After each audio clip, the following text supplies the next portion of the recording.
तो आप लोगों का स्वागत है एक नए वीडियो में। आप में से किसी ने ये सवाल किया था कि अभी मैं किसी कंपनी में इंटर्नशिप कर रही हूँ और लगभग 6 महीने का इंटर्नशिप है और उसके बाद लगभग 1 साल का परमानेंट जॉब है जो कि उन्होंने मुझे ऑफर किया हुआ है। तो क्या मुझे यहाँ पर रुकना चाहिए या फिर मुझे स्विच करके कोई दूसरी जॉब ढूंढ लेनी चाहिए?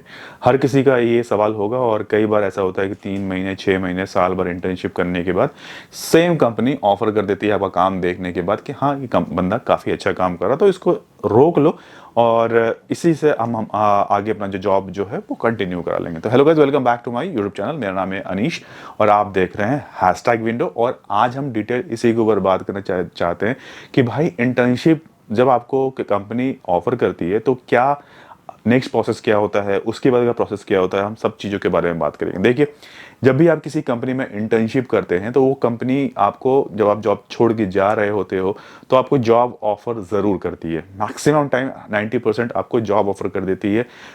बहुत ही कम ऐसी होती है कि कंपनी होती है जिसका प्रोजेक्ट नहीं होता है और फिर बोलती है कि नहीं हम कोई नया बंदा हायर करते हैं। बहुत ही कम कंपनी ऐसी होती है, वो चाहते हैं कि जो बंदे हैं उसी को रिटेन करो और उसी की सैलरी थोड़ी बढ़ाओ और उससे ही काम लेना चालू कर दो। इंटर्नशिप जनरली मेरे आप सबसे पहले मैं रिकमेंड होगा कि 3 महीने 6 महीने, 6 महीने से ऊपर इंटर्नशिप नहीं करना है। 6 महीने भी मैंने बहुत ज़्यादा ही बता दिया। 3 महीने से ऊपर इंटर्नशिप मत करना और कोई भी बॉन्ड साइन नहीं करना है। याद रखिएगा, कोई भी बॉन्ड साइन नहीं करना है कि भाई कि आप 2 साल तक यहाँ काम करोगे। अगर बॉन्ड साइन करना ही है तो 1 साल का बॉन्ड साइन कर सकते हो विथ सैलरी अप्रेजल के साथ।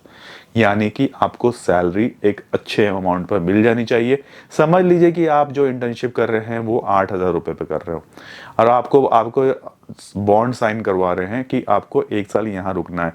तो 8,000 पर ही थोड़ी आप रुके रहोगे। तो आपको वहां पर बात करनी है कि 8,000 के बाद जब मेरा जॉब होगा कम से कम 15,000 से ऊपर मेरी सैलरी होनी चाहिए, तभी मैं ये बॉन्ड साइन करूंगा। अब लोगों की दिक्कतें क्या है वो बता देता हूँ। लोग इतना ज़्यादा डिपेंडेंट हो जाते हैं, इतना ज़्यादा मतलब कि कंफर्ट हो जाते हैं कि बोलते हैं कि यार ठीक है, 8,000 की जगह पर अगर वो 10,000 भी मेरा कर देगा तो मैं रुक जाऊंगा। भाई मत रुकना, मेरी बात माना, मत रुकना जब तक वो सैलरी आपकी 15,000 से ऊपर ना कर दें। ट्रस्ट में बोलना कि नहीं तो फिर मैं इतनी कम सैलरी पर काम नहीं कर सकता। देखिए, आज की डेट में 15,000 कुछ नहीं है, मतलब लिटरली कुछ नहीं है। बहुत महंगाई हो गई है, पेट्रोल भी 100 रुपए लीटर हो चुका है। तो कहाँ आप रुकने की बात कर रहे हो? आप बार्गेन कर सकते हो। बार्गेन करना कभी भी कंपनी से गलत नहीं होता।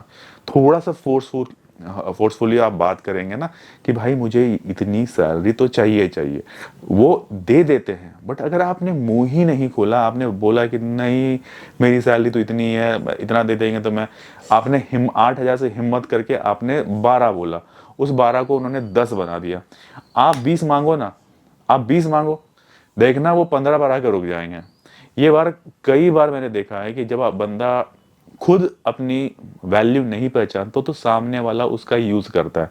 तो मैं आपसे रिकमेंड करूंगा कि सैलरी अच्छा मांग के तो देखो, नहीं मिलेगा तो जो मिल रहा है वो तो मिलेगा ही मिलेगा। इंटर्नशिप का जो सैलरी है वो आप एक बार अपना रिफ्रेश करवा लीजिएगा। उसके बाद अब कोई बॉन्ड अगर साइन करना हुआ तो 1 साल का बॉन्ड साइन करना है। उस कंपनी में 1 साल रुक जाओ, जो इस कंपनी ने आपको वहाँ पर रोका है।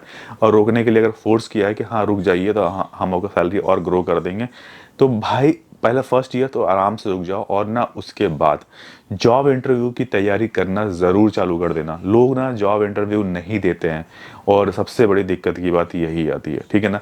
अपना वैल्यू जो है वो मार्केट में तौलना ज़रूरी होता है। अगर समझ लीजिए आपकी सैलरी उसने 15,000 कर दी, तो 15,000 करने के बाद क्या आप आराम से बैठ जाओगे? नहीं। उसके बाद देखो कि मेरी मार्केट में वैल्यू क्या है। मालूम चलता है कि 30,000 का कोई जॉब ऑफर कर रहा है, वो 50,000 का जॉब ऑफर कर रहा है और आप यहाँ 15,000 पर काम कर रहे हो।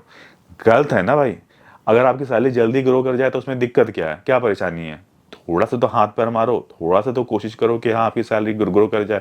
और सैलरी ग्रो कराने के लिए इंटरव्यू देना ज़रूरी है। कंपनी घर आके पैसे नहीं देने वाली है आपको कि भाई आ जाइए, हम आपके हाथ जोड़ रहे हैं, हमारी कंपनी में काम कर लीजिए। इसके लिए आपको इंटरव्यू देना ज़रूरी है, और इंटरव्यू जितनी ज़्यादा हो सके उतने इंटरव्यू दे डालिए, और बिंदास दीजिए। टारगेट फिक्स कर लीजिए कि 15 इंटरव्यू या 20 interview per day, per month का मुझे देना ही देना है, ठीक है।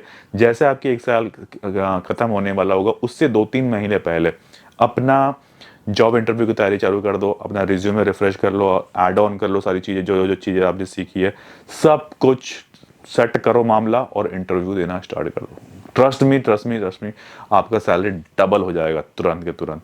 अपने अंदर कॉन्फिडेंस लेके आओ, बातचीत करने का तरीका थोड़ा सा सुधार लो, ड्रेसिंग सेंस अपना ठीक कर लो, थोड़ा सा अच्छे से ग्रूम होके बिल्कुल तरीके से जाओ इंटरव्यू देने के लिए, जॉब पक्का लगेगा, ठीक है।